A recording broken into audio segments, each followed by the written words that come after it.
Welcome to the deep dive. Today we're going to be exploring mindfulness. Oh, cool. Yeah, and how it can help you with some serious personal growth. Okay. We're going to be using this really fascinating article as our guide. Right. It's called How to Use Mindfulness for Personal Growth, Hmm. and it's from That's Life 24/7. Okay. Get ready because we're going to discover how mindfulness is about way more than just meditation. Oh, wow. We're talking about rewiring your brain, Whoa. handling stress like a pro, Hmm. and even boosting your empathy in relationships. Okay, so like giving your mind a total upgrade. I love that. And the best part is it's all backed by science. That's great. So let's start with the basics. Okay. What exactly is mindfulness? Right. The article breaks it down into 3 core elements: Okay. present moment awareness, Mm-hmm. non-judgmental observation, Okay. and active engagement. So how do those all work together? Well, imagine you're in this beautiful garden, Okay. and instead of stressing about your to-do list, Uh-huh. you're just fully present. Mm. You're experiencing like the crunch of the gravel path under your feet, Okay. the warmth of the sun on your skin, I like that. the gentle rustle of leaves in the breeze. That sounds nice. That's present moment awareness. So like really being there. Right. It's like hitting pause on all that mental chatter Yeah. and actually being where you are. In the moment. Exactly. And then there's non-judgmental observation. Okay. This is where we shift from judging our thoughts and feelings as good or bad Uh-huh. to just observing them without attaching those labels. Oh, okay. Think of it like watching leaves float down a stream. Mhm. You're not trying to control them. Right. You're just noticing them drift by. Interesting. So instead of getting like caught up in that inner critic, Yeah. you're learning to create some space between yourself and your reactions. Okay. It sounds really tough, but the article says it can actually reduce stress and anxiety. Oh, really? How does that work? Well, when you stop judging your emotions as like good or bad. You create space to just manage them better. Oh. You're not suppressing your feelings. Got it. You're simply acknowledging them without getting swept away. Like riding the wave? Exactly. Cool. Okay, so what about this this active engagement thing? Right. What does that even mean in like mindfulness? Well, it means being fully present and engaged in whatever you're doing, whether Mhm. it's listening to this deep dive Right. or having a conversation, Right. or even something as simple as washing the dishes. Oh, okay. It's about bringing your full attention to the task at hand, Okay. noticing the sensations, the thoughts, the feelings, without getting lost in distractions. So it's not just about being physically present, Right. but being mentally present as well. Exactly. This is where it gets really interesting. Okay. The article talks about how mindfulness can actually change your brain. What?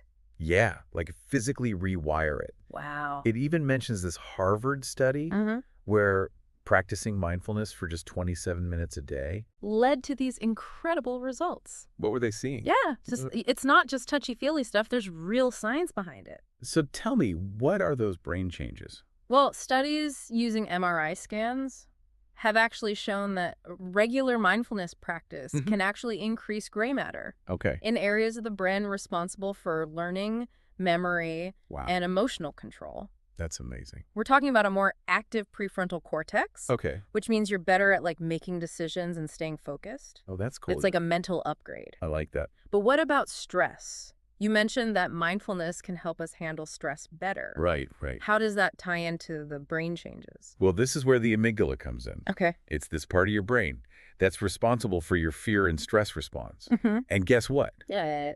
Mindfulness actually helps to shrink the amygdala, Really? which means you're less reactive to stress Yeah. and better equipped to handle those challenging situations. Wow. That's incredible. Imagine feeling calmer and more in control, Yeah. even when things get really tough. That would be amazing. That's the kind of growth I'm talking about. Right. But how do we actually make this happen? Yeah, good question. What are some practical techniques we can use to cultivate mindfulness? Well, the article highlights some simple yet powerful techniques that anyone can use. Okay. And we'll dive into those right after this. Sounds good. So we're back, and I'm ready to hear about how mindfulness can help us level up our relationships. Okay, yeah. I mean, let's be honest, who couldn't use a little help with relationships? Well, you're right. Relationships are super important for like living a fulfilling life. Absolutely. And there's this fascinating connection between mindfulness and empathy. Okay. Like when you're more aware of your own emotions, you actually become more tuned into the emotions of other people. So you're saying, like, Yes. instead of being stuck in our own heads, Right. we can actually pick up on those little cues that we might otherwise miss.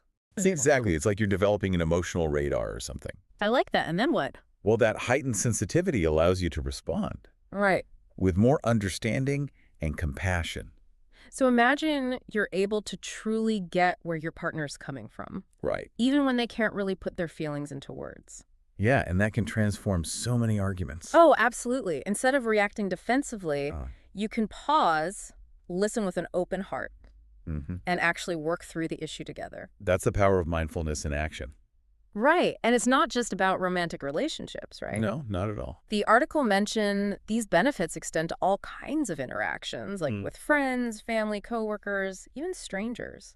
It helps you create that space for a genuine connection, How? built on empathy and understanding. I love that. The article also talks about how mindfulness makes you a better communicator. Oh, for sure. I mean, it makes sense that being more present makes us better listeners. Right, right. But how does that translate into better communication overall? When you're really present in a conversation, you're not just like waiting for your turn to speak. Yeah. You're actively listening, absorbing not just the words, but also the tone of voice, Oh, okay. the body language, the unspoken emotions. So it's like you're becoming a more attentive and perceptive communicator. Exactly. You're able to kind of read between the lines. Yeah, precisely. And then that attentiveness lets you respond in a thoughtful way. Hmm. And it's more relevant and respectful. You're less likely to, like, misinterpret what someone said Right. or to react impulsively. Mm-hmm. You know, I've definitely been guilty of letting my mind wander during conversations. Oh, yeah. And then I miss crucial information or say something I totally regret. Happens to the best of us. Mindfulness would be a game changer in those situations. I think so. It's a common struggle, though. Oh, definitely. We're just surrounded by distraction. All the time. But mindfulness helps us train our attention and become more present. And that makes our communication more effective and fulfilling. Right, and that's not all. Oh, there's more. Mindfulness can even have a big impact on our decision-making abilities. Oh, okay, so let's talk about that. Sure. The article mentioned how mindfulness helps us reduce overthinking. Yeah. Is that what they're talking about here? Exactly. Overthinking is like the biggest obstacle to making good decisions. How so? We get caught in these endless loops of what ifs and anxieties, and it just paralyzes us from taking action. Right. Mindfulness helps us break free from all that. So it's like our minds are like a battlefield Coolly. with all these conflicting thoughts and worries. And mindfulness is the peace treaty. I like that. When you learn to observe your thoughts without judgment, you can detach from all the emotional turmoil and you get this clarity. So instead of being swept away by the tide of our thoughts, Yeah. we're learning to surf those waves with more skill and composure. That's a great way to put it. Thanks. And then that newfound clarity allows us to make decisions that are more aligned with our true values and goals. We're not so swayed by impulsive urges or external pressures. Right. It's like mindfulness gives us access to our own inner compass. Oh, wow. It guides us towards choices that feel right on a deeper level. That's beautiful. And that's what personal growth is all about. Exactly. Making those conscious, intentional decisions that lead to a more authentic and fulfilling life. This is so inspiring. I'm glad you think so. It sounds like mindfulness unlocks a whole new level of self-awareness Mm-hmm. and personal potential. For sure. But we've talked a lot about the benefits. Right. How do we actually make this happen? Yeah. How do we cultivate mindfulness in our daily lives? Well, the article actually mentions a few specific techniques. Okay, tell me more. Yeah. And that's what we're going to get into right after this. All right, so we're back and ready to learn about the practical side of mindfulness. Okay, yeah. How do we actually bring this into our everyday lives? Well, the article highlights a bunch of great techniques, Okay. starting with breath awareness.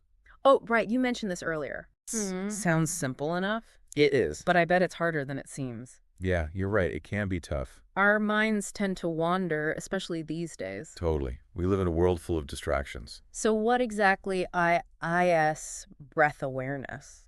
It's really just bringing your attention to your breath, Okay. noticing that sensation of each inhale and exhale. So it's not about emptying your mind completely. Not at all. It's not about achieving perfect stillness or anything like that. Okay, so what if my mind starts racing? Yeah. Thinking about deadlines or dinner? Happens to everyone. Do I need to, like, get frustrated with myself? Nope, not at all. Okay, good. When you notice your mind has wandered, just acknowledge it Mm-hmm.